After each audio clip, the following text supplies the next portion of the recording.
रोहित अभी अपने ही सवालों और सपने में दिखने वाली लड़कियों के बीच में उलझा हुआ था। उसने पहले तो खुद को शांत किया और फिर मंडोलिका की पेंटिंग को देखते हुए कहा, सपने में मुझे दो अलग लड़कियां दिखाई देती आ रही हैं और दोनों ही मर्दों का शिकार कर उन्हें मार देती हैं। उनमें से एक तो ये है मंडोलिका, जिसके बारे में गांव वाले कहते हैं कि वो हवेली में कैद है। तो फिर दूसरी कौन है, कहाँ है, जो खुलेआम मर्दों को मार रही है? ये तो मुझे नहीं पता, मगर है दोनों ही चुड़ैल, इतना तो मैं समझ गया हूँ। मगर वो लड़की कौन है जिसे मैंने खाई में कूदते हुए अपने सपने में पहली बार देखा था? वो तो इंसान ही लग रही थी। ये सब सोचते हुए रोहित मंडोलिका की पेंटिंग के थोड़ा करीब आया और बोला, ये सब क्या हो रहा है? मुझे कुछ समझ नहीं आ रहा है। रोहित इसके आगे कुछ कह पाता कि तभी अचानक उसे एक भूकंप का एहसास हुआ। जमीन के साथ साथ रोहित की बनाई हुई पेंटिंग, रंग से भरी शीशियां जो कैनवस के पास रखी मेज पर थीं, सब हिलने लगी और एक एक कर गिर के टूटने लगी। ये क्या हो रहा है? ये भूकंप कहाँ से आ गया अचानक? इतना कहते कहते रोहित डर के वहाँ से निकलने लगा।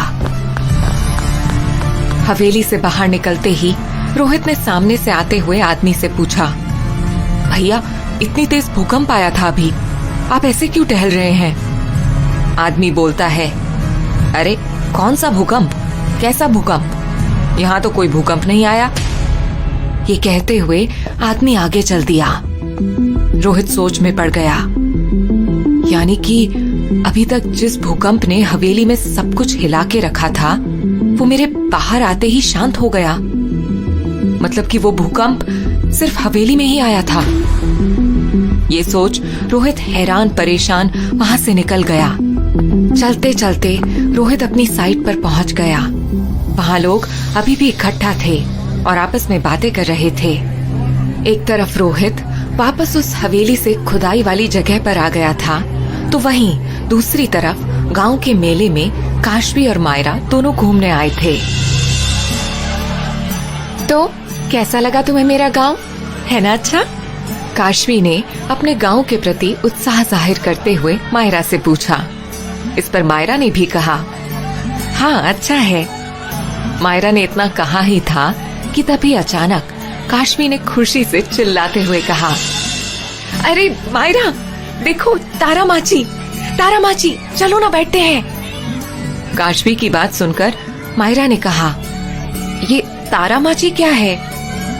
मायरा की बात पर काशवी ने सामने उंगली से इशारा करते हुए कहा, अरे तारा माची मतलब वो जिसे हम लोग जायंट व्हील कहते हैं, देखो सामने है। जायंट व्हील को देखते ही मायरा थोड़ा घबरा गई और फिर उसने इनकार करते हुए कहा, अरे बाप रे, नहीं, मुझे डर लगता है, मैं नहीं जाने वाली। मायरा की बात सुन काशवी ने उसका हाथ पकड़ा और जायंट व्हील की तरफ ले जाने लगी। कुछ नहीं होगा, मैं तुम्हारे साथ ही बैठूंगी, मेरा हाथ पकड़ लेना, ओके? काशवी ने मायरा को समझाते हुए कहा, जिस पर मायरा कुछ कह न सकी और काशवी के साथ उस जायंट व्हील पर चढ़ गई। पता है मैं बहुत एक्साइटेड हूँ, गांव के मेले में आने का यही तो मजा है। काशवी ने अपनी सीट पर ही उछलते हुए कहा। उसके ऐसा करते ही मायरा ने उसे सीट पर बिठाते हुए कहा, शांति से बैठो, अभी झूला चलना स्टार्ट हो जाएगा। थोड़ी ही देर बाद वो जायंट व्हील झूला चालू हो गया। जैसे जैसे झूला ऊपर जाने लगा, मायरा के चेहरे का रंग बदलने लगा। वो जो अभी कुछ देर पहले इतनी खुश थी, अचानक से शांत हो गई और तभी अचानक से झूला तेजी से ऊपर की तरफ गया। झूले के ऊपर जाते ही मायरा घबरा गई। उसने काशवी का हाथ कसकर पकड़ लिया। तभी फिर से एक बार और झूला ऊपर गया। उस वक्त मायरा के सामने का दृश्य अचानक से बदल गया। उसने देखा एक लड़की पहाड़ पर खड़ी है और वो पहाड़ से खाई में कूद रही है। उस दृश्य को देखते ही मायरा चिल्ला पड़ी, बचाओ बचाओ, वो लड़की उस खाई में गिर जाएगी, कोई उसे बचाओ। मायरा ने अभी इतना कहा ही था कि काशवी ने कहा, ये क्या बोल रही हो मायरा? और अचानक से तुम्हें क्या हो गया? काशवी के ऐसा कहते ही मायरा अपनी सीट से उठने की कोशिश करने लगी। मुझे यहाँ से उतारो, मुझे अब यहाँ नहीं रहना है। कहते कहते मायरा चलते झूले में अपनी सीट से उठ गई। तभी एक बार फिर झूला तेजी से ऊपर गया। झूले के ऊपर जाते ही मायरा के सामने का दृश्य फिर से बदला। उसने इस बार अपनी आंखों के सामने शमशान में एक जलती हुई चिता को देखा, जिसे देखते ही मायरा का दिल कांप उठा और झूले पर बैठे बैठे ही मायरा चिल्लाने लगी। मायरा को ऐसा करता देख झूले के मालिक ने चिल्लाकर कहा, मैडम क्या कर रही हैं? जब इतना ही डर लगता है तो चढ़ती क्यों हो? इसके साथ ही वहाँ आसपास लोग जमा हो गए, जो इस दृश्य को देखकर चौंक गए थे। ये क्या कर रही है? ये लड़की पागल तो नहीं हो गई? भीड़ में से एक आदमी ने चिल्लाते हुए कहा। मायरा, ये क्या हो गया है तुम्हें? क्यों ऐसे कर रही हो? काशवी ने मायरा को ऐसी अजीब हरकतें करते देख कहा। मायरा भी आगे कुछ कह पाती, इतने में झूले वाले ने इशारे से झूला ऊपर से नीचे लाने को कहा। अभी झूला नीचे आ ही रहा था कि इतने में मायरा ने अपने सामने देखा कि उसके सामने का दृश्य पूरी तरह से बदल गया है और वो किसी नदी के किनारे खड़ी है। तभी उसकी नजर बहते हुए पानी पर गई। उसने पानी में कई लाशों को बहते हुए देखा और उन लाशों को देखते ही मायरा चिल्ला पड़ी, बचाओ, ये लाशें! अरे मेरी माँ, क्या बकवास कर रही हो तुम? तभी काशवी ने मायरा को हिलाते हुए कहा। उसके कहते ही मायरा ने देखा वो झूले पर बैठी है और झूला नीचे आ चुका है। एक तरफ मायरा ने झूले पर हंगामा मचा दिया था, तो वहीं दूसरी तरफ सचिन रोहित को साइड से इसी मेले में ले आया था। सचिन रोहित को लगभग खींचते हुए मेले के अंदर लिए चला आ रहा था। अरे एक मिनट, अरे हाथ छोड़ मेरा, क्या कर रहा है? रोहित ने अपने हाथ को छुड़ाने की कोशिश करते हुए कहा। इस पर सचिन ने रोहित को डांटते हुए कहा, चुप, एकदम चुप, मैं तुझे यहाँ मेला घुमाने लाया हूँ और तू है कि... सचिन अभी आगे कहता, इससे पहले ही रोहित ने पूछा, वैसे हम क्यों आए हैं मेले में? हम लोग यहाँ दर्शन करने आए हैं, सचिन ने दांत दिखाते हुए जवाब दिया। इस पर रोहित ने झल्लाकर कहा, क्या मतलब, किसके दर्शन भाई? सुंदरियों के दर्शन भाई, अपने आसपास तो देखो। सचिन ने चारों तरफ मेले में लड़कियों को दिखाते हुए कहा। सचिन की बात सुन रोहित ने उसे घूरते हुए कहा, पागल वागल हो गया है तू, मैं नहीं जाने वाला अब और अंदर। हाँ, मतलब अब तू घर जाएगा और सपने में लड़कियों के दर्शन करेगा, है ना? साले कभी तो रियल लाइफ में भी ऐसे लाइव दर्शन कर लिया कर, जब देखो भूत चुड़ैल के चक्कर में ही पड़ा रहता है। सचिन ने हल्के हाथों से रोहित के सर पर एक टीप मारते हुए कहा, जिस पर रोहित ने उसे घूरते हुए कहा, मैं जानबूझकर उन चुड़ैलों को सपनों में नहीं देखता, और वैसे भी मेरा नाम... रोहित अभी कह ही रहा था कि तभी उससे सामने की तरफ भीड़ दिखी, जहाँ लोग भाग भाग कर जमा हो रहे थे। भाई, वहाँ क्या हो रहा है? इतने लोग ऐसे क्यों जमा है? सचिन ने रोहित को सामने भीड़ की तरफ इशारा कर कहा। सचिन ने जब देखा तो वो भी चौंक पड़ा। उसने कहा, चल वहाँ जाकर देखते हैं, कुछ तो जरूर हुआ है। दोनों अभी थोड़े पास गए थे कि तभी अचानक से एक उड़ता हुआ लाल दुपट्टा रोहित के चेहरे से लिपट गया। उस दुपट्टे के स्पर्श से रोहित को एक अनजाना सा एहसास हुआ। रोहित की आंखों के सामने फिर से वही दृश्य तैर गया, जिसमें उसने जया नाम की लड़की को खाई में कूदते हुए देखा था। कि तभी रोहित के कानों में एक आवाज गूंजी, विजय, मेरी तबाही से न तुम बचोगे और ना ही तुम्हारा निशीपुर गांव। एक तरफ रोहित दुपट्टे में उलझा हुआ फिर से उस दृश्य को देख रहा था, तो वहीं दूसरी तरफ झूले से काशवी और माया नीचे उतर चुकी थीं। पागल हो जाती हो क्या तुम? दिमाग तो ठिकाने पर है तुम्हारा? काशवी ने मायरा पर गुस्सा करते हुए कहा। पता नहीं मुझे क्या हुआ, अचानक से मुझे कुछ अजीब लग रहा था, पता नहीं क्यों, मायरा ने कहा। वो अभी कह ही रही थी कि उसकी नजर सामने एक आदमी पर पड़ी जो कुछ सामान ले रहा था। अरे, ये आदमी जिंदा कैसे है? अभी अभी तो मैंने इसकी लाश नदी में बहते हुए देखी थी। मायरा ने उस आदमी को देखते ही कहा। अरे, ये सब क्या बोल रही हो तुम? काशवी ने झल्ला कर पूछा। हाँ यार, जब मैं जायंट व्हील में चढ़ी थी उस वक्त मैंने कुछ लोगों की लाश। कहते कहते मायरा की नजर दूर खड़ी एक औरत पर गई। उस औरत को देखते ही उसने फिर से हैरानी से कहा, इस औरत की लाश को भी मैंने नदी में बहते हुए देखा था, पर ये जिंदा कैसे? ये मेरे साथ क्या हो रहा है?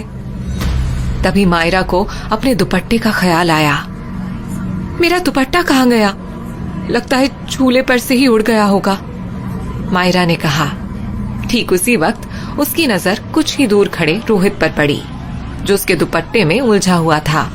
मायरा अपना दुपट्टा लेने उसके पास पहुंची और उसने रोहित के चेहरे से जैसे ही अपना दुपट्टा हटाया, उसके हाथों के स्पर्श से रोहित को अलग सी अनुभूति हुई। मायरा ने रोहित से कहा, सॉरी, ये मेरा दुपट्टा है। ये कहकर मायरा वहां से जाने लगी। रोहित इतना गुम था कि उसने मायरा का चेहरा तक नहीं देखा। रोहित अब भी भौचक्का था। तभी सचिन ने उसे हिलाते हुए कहा, कहाँ खो गया है? अभी तेरे पास से इतनी खूबसूरत लड़की निकली और तू है कि ऐसे बुत बना खड़ा है। क्या हुआ है तुझे? कुछ नहीं, रोहित ने इतना कहा और मायरा को देखने के लिए पीछे मुड़ा, मगर वो बहुत आगे निकल चुकी थी, जिसकी वजह से रोहित चाहकर भी मायरा का चेहरा नहीं देख पाया था। मायरा और काशवी को घर आते आते रात हो गई। घर आते ही काशवी ने देखा कि मायरा काफी बेचैन है। क्या बात है? क्या सोच रही हो? काशवी ने मायरा के पास जाकर बैठते हुए पूछा। वही, आज जो हुआ मैं उसके बारे में ही सोच रही थी। ऐसा मेरे साथ पहली बार हुआ और यही तुम्हारे गांव आकर ही मुझे कुछ समझ नहीं आ रहा, मायरा ने परेशान होते हुए कहा। इस पर काशवी ने कहा, अभी सो जाओ, सब ठीक हो जाएगा। एक तरफ काशवी ने मायरा को हौसला दे दिया था, तो वहीं दूसरी तरफ रात का अंधेरा हर तरफ अपनी बाहें फैला रहा था और सर्दियां होने की वजह से चारों तरफ कोहरा छाया हुआ था। कुत्तों के भौंकने की आवाज सन्नाटे में गूंज रही थी। ऐसे सर्द मौसम में एक आदमी अपनी मोटरसाइकिल पर सवार शहर की तरफ तेजी से बढ़े जा रहा था। तभी उसे बीच सड़क पर एक लड़की लिफ्ट के लिए हाथ देती हुई दिखाई पड़ी। उस आदमी ने उस लड़की को बाइक की रोशनी में बहुत ध्यान से देखा। वो लड़की सिर से पांव तक साड़ी में लिपटी और लंबा घूंघट किए हुए खड़ी थी। उस आदमी ने मन ही मन सोचा, ये औरत इस समय यहाँ क्या कर रही है? लगता है मेरी ही तरह किसी मजबूरी में बाहर निकली होगी। चलो पूछता हूँ बेचारी से। ये सोचकर उस आदमी ने अपनी मोटरसाइकिल उस लड़की के पास जाकर रोक दी और उससे पूछा, आप यहाँ इतनी रात गए ऐसे सुनसान सड़क पर क्या कर रही हैं? क्या आपको किसी मदद की जरूरत है? देखिए, मेरे पति मुझे लेने आने वाले थे, पर अभी तक नहीं आए हैं। मुझे कहकर गए थे कि मैं यहीं रुकूं। वो अपने लिए एक बोतल शराब लेकर आ रहे हैं। मुझे लगता है वहीं पीकर पड़ गए होंगे कहीं। इतना कहने के बाद वो लड़की खामोश हो गई। उस आदमी ने उस लड़की से पूछा, अगर आपको ठीक लगे तो मैं आपको घर छोड़ सकता हूँ। लड़की ने हाँ में सर हिलाते हुए कहा, मेरा घर जंगल के पास ही है, आपको ज्यादा तकलीफ नहीं होगी। ये सुनते ही उस आदमी ने बाइक स्टार्ट की और वो लड़की खामोशी से उसके पीछे आकर मोटरसाइकिल पर उससे चिपक कर बैठ गई। दोनों कच्चे और सुनसान रास्ते पर चल पड़े। जैसे जैसे रास्ते में गड्ढे आते, मोटरसाइकिल के उछलने से वो और भी उस आदमी से चिपक जाती, जिसकी वजह से उस आदमी के पूरे शरीर में एक सिहरन पैदा हो जाती। उस आदमी की मोटरसाइकिल जंगल तक अभी पहुंची ही थी कि तभी उसकी मोटरसाइकिल बंद पड़ गई। उस आदमी ने खुद से ही बात करते हुए कहा, इस बाइक को भी अभी बंद होना था। खुद से ही बड़बड़ाता हुआ वो बाइक से उतरा और उस लड़की से बोला, आप जरा 2 मिनट रुकिए, मैं देखता हूँ कि इसमें क्या खराबी हो गई।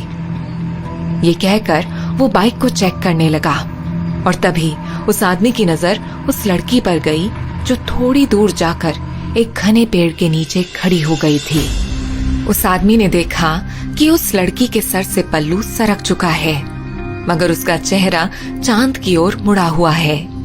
पीछे से उसकी कमर बहुत ही आकर्षक लग रही है। उसके लंबे काले घने बाल कमर से नीचे तक लहरा रहे हैं। उस आदमी के कदम न चाहते हुए भी उस लड़की की तरफ बढ़ गए। उस लड़की के पास जाकर उस आदमी ने उसके कानों में कहा, आप यहाँ अकेली क्यों खड़ी हैं? ऐसे सुनसान जगह पर अकेले मत खड़े रहिए। तभी उस लड़की ने अपनी मीठी आवाज में उस आदमी की तरफ मुड़ते हुए कहा, मुझे अकेलापन पसंद है रंजीत। उस लड़की के मुंह से अपना नाम सुनते ही रंजीत हैरान हो गया, मगर उस चांदनी रात की हल्की रोशनी में उसका चेहरा देखा तो बस देखता ही रह गया। कुछ अलग ही चमक थी उस चेहरे में, जिसके सामने चांद की चांदनी भी फीकी पड़ रही थी। उसकी गहरी बड़ी बड़ी काली आंखें किसी को भी मदहोश कर सकती थीं। उसकी खूबसूरती, पतली कमर, अंगों के उभार देखकर रंजीत अपना सुध-बुध खो बैठा था। रंजीत ने खुद की वासना पर काबू पाते हुए कांपती हुई आवाज में पूछा, कौन हो तुम और मेरा नाम कैसे जानती हो? आखिर क्या नाता है मायरा का रोहित से, और क्यों बार बार रोहित को दृश्य दिखाई दे रहे हैं उस खाई में कूदती हुई लड़की के? जानने के लिए सुनते रहिए मंडोलिका।